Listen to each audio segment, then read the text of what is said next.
2001 में आप मुस्लिम कॉन्फ्रेंस में, जी 2010 के 11 में आप शामिल होते हैं पीपी में, जी 2022 में आप पीटीआई में चले जाते हैं। जी। तो क्या वजह है इतनी पार्टी तब्दील करने की?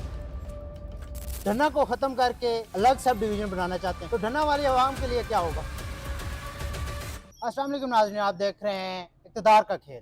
मैं हूं आपका मेज़बान चौधरी काशिफ। आज हम इक़्तिदार के खेल में बात करेंगे अलका खावड़ा के इक़्तिदार के हवाले से, जिसके बात करने के लिए हमारे साथ मौजूद हैं चौधरी ज़ियाद कासिम एडवोकेट साहब। आपको बहुत शुक्रिया में टाइम दिया सर। सबसे पहले आपने एक तहरीक शुरू की अलका खावड़ा की जी तकसीम की, तो सर क्या तहरीक है, क्या चाहते हैं आपके हल्का दो हल्कों में तकसीम हो जाए, अवाम तकसीम हो जाए? जी, हम बिल्कुल ये चाहते हैं कि हल्का तकसीम हो जाए और अवाम तकसीम ना हो। खावड़ा दो हलकों में तकसीम हो, खावड़ा की शनाख्त तकसीम ना हो। खावड़ा दो हलकों में तकसीम हो, खावड़ा का इक़्तिदार आला खावड़ा वालों के पास रहे। पिछले साल 2 सितंबर को हमारा इस तहरीक का हमने बाकायदा आगाज़ किया था और अल्हम्दुलिल्लाह इस वक्त ये खावड़ा में हर घर की ये जो है तहरीक बन चुकी है। अच्छा, आप एक बात करते हैं कि सब डिवीजन बनाया जाए, जी तो खावड़ा में पहले ही एक सब डिवीजन धन्ना, जी। तो आप धन्ना को खत्म करके अलग सब डिवीजन बनाना चाहते हैं, तो धन्ना वाली आवाम के लिए क्या होगा?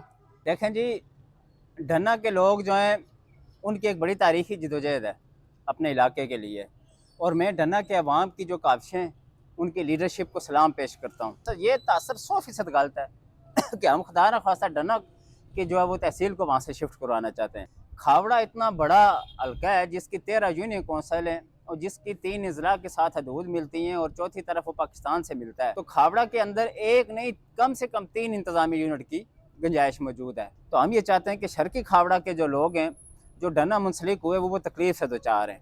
एक तो उनकी तकलीफ़ का इजाला और दूसरा उस एरिया में ही सब डिवीज़न दिया जाए ताकि वहाँ के लोगों को मकामी सतह पर अपने हकूक़ का और मसाइल का इदराक जो है सही तरीके से हो सके। अच्छा सर, हम देखते हैं कि हल्का खावड़ा में और भी बहुत से लोग हैं। जी देखिए, हमने ब्यूरोक्रेट्स जी हैं, सियासतदान हैं, जी उनने दो हल्कों की तकसीम नहीं शुरू की, जी। आपने ही क्यों शुरू की? क्या ज़ाती मफाद है या अवाम में मफाद है? देखें जी, मेरा ज़ाती तो कोई मफाद नहीं है। हमने हम बहुत अरसे से इस सिलसिले में मुख्तलिफ सतह पर लोग जो है वो बातें ज़रूर करते रहे हैं और ये काविशें छोटी सतह पर होती भी रही हैं, लेकिन हमने अमली तौर पर जो है इस तहरीक का आगाज़ इस वजह से किया कि हमने ज़ाती तौर पे ये महसूस किया कि खावड़ा को जब तक 2 हलकों में तकसीम नहीं करते हैं अवाम तरक्की नहीं कर सकती। अच्छा सर, हमने देखा चौधरी एजाज इकबाल जी एडवोकेट जी डिस्ट्रिक्ट काउंसलर हैं, जी उनने ऐलान करवाया वज़ीर आज़म से, जी। जिन्होंने एक वीडियो पैगाम जारी करते हैं, वज़ीर कानून से। तो अपना वीडियो पैगाम जारी करते हैं, हुँ। जिस पे आप कहते हैं जी ये इनने सरासर गलत बात कही है और जी बिल्कुल बेबुनियाद है।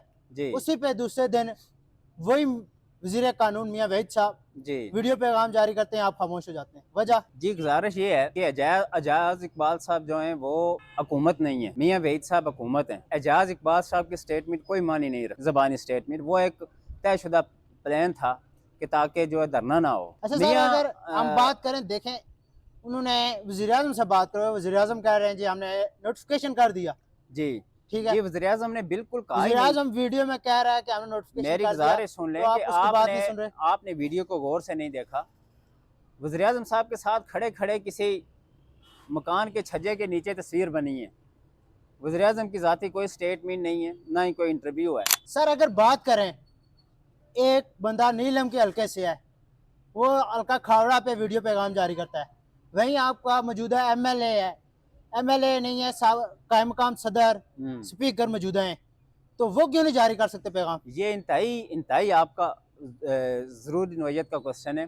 यही तो हमें शिकवा है अपने एमएलए से, हमारे प्रेसिडेंट साहब से, कि वो हल्का खावड़ा के हवाले से उनकी कोई किसी किस्म की, ना ही उनका कोई वीडियो पैगाम है, ना ही उनकी कोई प्रेस रिलीज़ है और ना ही उनका रिटन कोई तहरीक उनकी हमारे सामने आई है जिसमें यह कहा गया हो कि खावड़ा को 2 हलकों में तकसीम करें या शर्की खावड़ा में अलग इंतजामी यूनिट। अच्छा सर, अगर हम आपकी सियासी वाबस्तगी की बात करें, जी 2001 में आप मुस्लिम कॉन्फ्रेंस में, जी 2010 के 11 में आप शामिल होते हैं पीपी में, जी 2022 में आप पीटीआई में चले जाते हैं, जी जिला कौंसिल का इलेक्शन लड़ते जी हैं, जी ठीक है। जी तो आप 2024 में वापस पीपल्स पार्टी में चले जाते हैं, 2026 में फिर पीपल्स पार्टी से जी। इलादगी का ऐलान करने लगे, हमारे बाफसूख ने बताया कि कुछ दिन तक, तो क्या वजह है इतनी पार्टी तब्दील करने की? बहुत अच्छा सवाल है आपका। पहली बात यह है कि मैंने सियासत का आगाज़ जो है 2011 में किया है, हम्म, 2011 में। और मैंने कभी भी पीपल पार्टी के अलावा किसी जमात को वोट नहीं दिया था। 2006 से पहले मेरे वालिद साहब ने जो है वो पीपल पार्टी को इलेक्शन के बाद छोड़ा। अगले इलेक्शन में उनको वो नसीब ही नहीं हुआ कि वो किसी पार्टी को वोट देते। तो राजा क्यूम साहब ने जब इलेक्शन लड़ा तो हमने वो उन्होंने आज़ाद उम्मीदवार के तौर पे लड़ा तो हमने उनको वोट दिया। 2011 में पीपल पार्टी में शामिल हुआ। उस वक्त से बहुत ज़्यादा मेहनत की, 11 में की, 16 में की, 21 में की।